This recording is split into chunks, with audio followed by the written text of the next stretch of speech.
There is nothing more awkward than when a boy that you do not like, that you are not interested in, declares his love for you in the middle of school. Can you imagine it? Being standing there in front of everyone, with all those students staring your way, and you just know they'll be waiting for your answer, eager for some gossip. That's exactly what happened to me a few months ago. A boy named Kevin joined our class. I could tell that he liked me. That's why I did my best to send signals that let him know I simply wasn't into him. I tried so hard to keep him from getting his hopes up. But that morning, while I was putting away some books in my locker, I felt someone nervously touching my shoulder. When I turned, I saw him standing there with that smile that was just a bit too wide, just this side of creepy. He was holding this big bouquet of flowers and almost thrusting them onto my face. The whole hall suddenly became silent. If you've ever been a teenager, you know how awful that is, when all eyes are on you. I felt like I was pushed into the spotlight, and knew it was going to be so uncomfortable. "Kevin, what do you want?" I asked, unable to hide my bewilderment and annoyance. He smiled even wider, running his free hand through his hair, inhaling deeply like he was searching for courage. "Sophia, I've always liked you, and I really think we're meant to be together." Believe me when I say my eyes almost popped out of their sockets. I wanted to bury my head in the ground and pretend I wasn't there.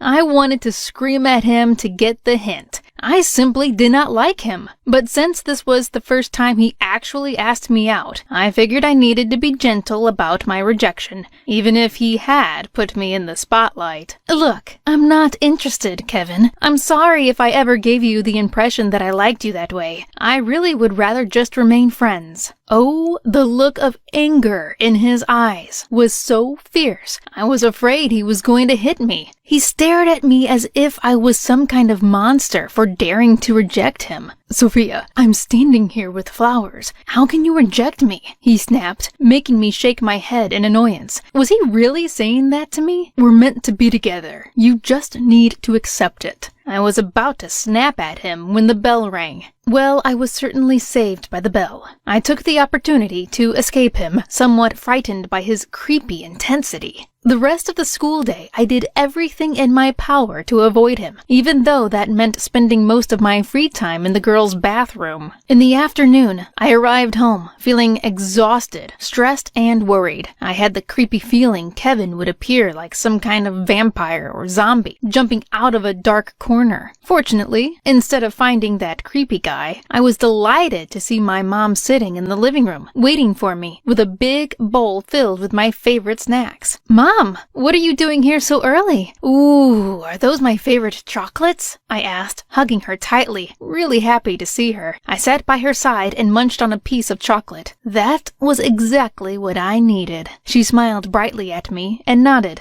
"Hi, dear. Yes, I decided to come home early and have a talk with you." I frowned lightly, wondering what could possibly be that important. Still, it had to be good news, right? Because Mom had such a big smile on her face. "What's up, Mom?" I smiled playfully and teased her. "Oh, don't tell me you're going to finally confess that I'm adopted or something like that." She bursted out laughing, shaking her head as I joined in. "You silly girl. We look exactly the same. Everyone says so," she replied, still chuckling lightly. "Well, then tell me. Come on, just blurt it out. You clearly have something you need to get off your chest, and by the look of that big bowl of chocolates, it's something huge." "Well, I have some good news," she finally said, and then, suddenly, Mom blurted out, "I'm getting married." I opened my eyes and gasped loudly, clearly caught by surprise. I knew she was sort of dating someone, but I had never met him, and I certainly couldn't have known it was this serious. "Really? Mom, you should have let me meet him before getting engaged. This is, well, it's insane, but it's also great. I'm so happy for you, Mom." I I squealed, confused but ready to support my mom. After all, since Dad passed away, it had been really hard for my mother to find happiness again.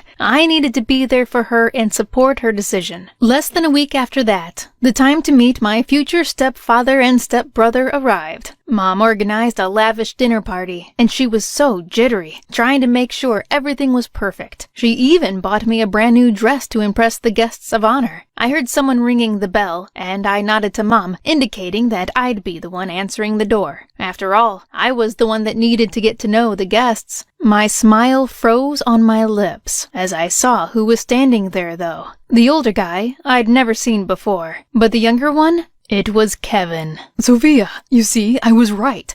This was meant to be, he told me immediately, hugging me like we were lovers or something. God, right that instant, all I wanted to do was run away or close the door in his face, but I couldn't. Mom was really looking forward to all of us getting along with each other. Kevin, I can't believe we're going to be siblings, I said, highlighting the word sibling. You know, like brother and sister. If he didn't get the hint, I didn't know what else would make the trick. But oh no, he didn't seem to understand I would never, ever date him. Over the following weeks, Mom announced we'd be moving in together. It was hell, believe me. Kevin kept taking advantage of the fact that I was living under the same roof as he was, and followed me everywhere. I didn't have a moment for myself. Every time I agreed to do something with him, even eat at the same table or watch a movie, he made it seem like it was a date. The straw that broke the camel's back was when we were watching TV on the sofa late one night. He leaned toward me all of a sudden and stole my first kiss. I had never kissed a guy before. I was so mad. Believe me, I slapped him hard.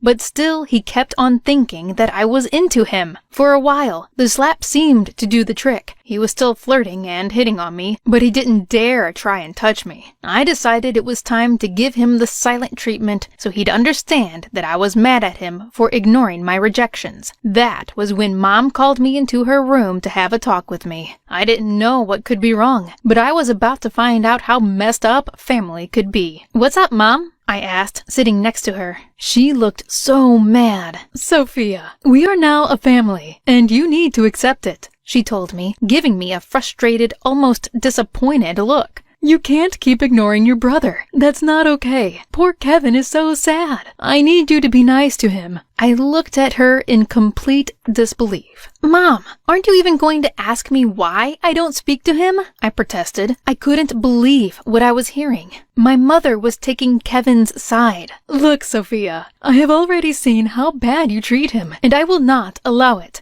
I thought you would be happy that your mother has found happiness again, but it is clear that you are selfish. If you don't change your attitude, I'll have to ground you, she suddenly told me. And believe me, I was completely stunned. I stared at her in shocked silence for a moment, before silently nodding. Fine, Mom, I'll speak to him again. So from that day on, I tried to be nice to Kevin, but kept my distance. It all seemed okay at first. That was, until Mom and her future husband left for a date night. That meant I was left alone with Kevin. Well, I decided to busy myself up with chores, just to avoid him. I was cleaning up my bedroom when he stepped in like he owned the place. Sophie, we are alone, and you are here doing boring stuff.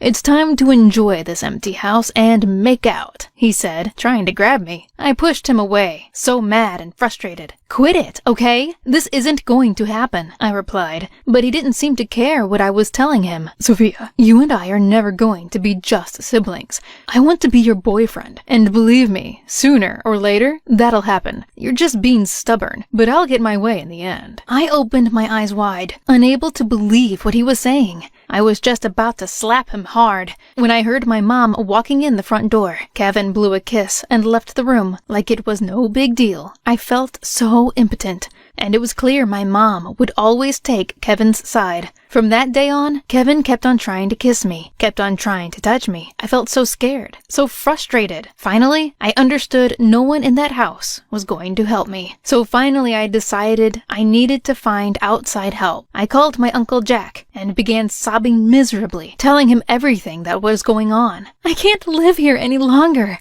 Mom simply won't believe me. I don't know what else to do. That's okay, Sophia. I'll talk to your mom. I'll convince her to let you stay with me for a while. Well, my uncle sure saved me from that hell. Mom was so angry at me that she told me to only come back if I decided to stop being so stubborn and childish. It's like she doesn't even get it. Mom is so happy with her new husband now, and I wasn't even invited to the wedding. At least I can sleep without worrying my creepy stepbrother will sneak into my room and cross a big line. That's how I ended up living with my uncle. Mom won't even call me any longer, and though I miss her, I feel safe for the first time in almost a year. So what would you do if your stepbrother was obsessed with you? Let me know in the comments.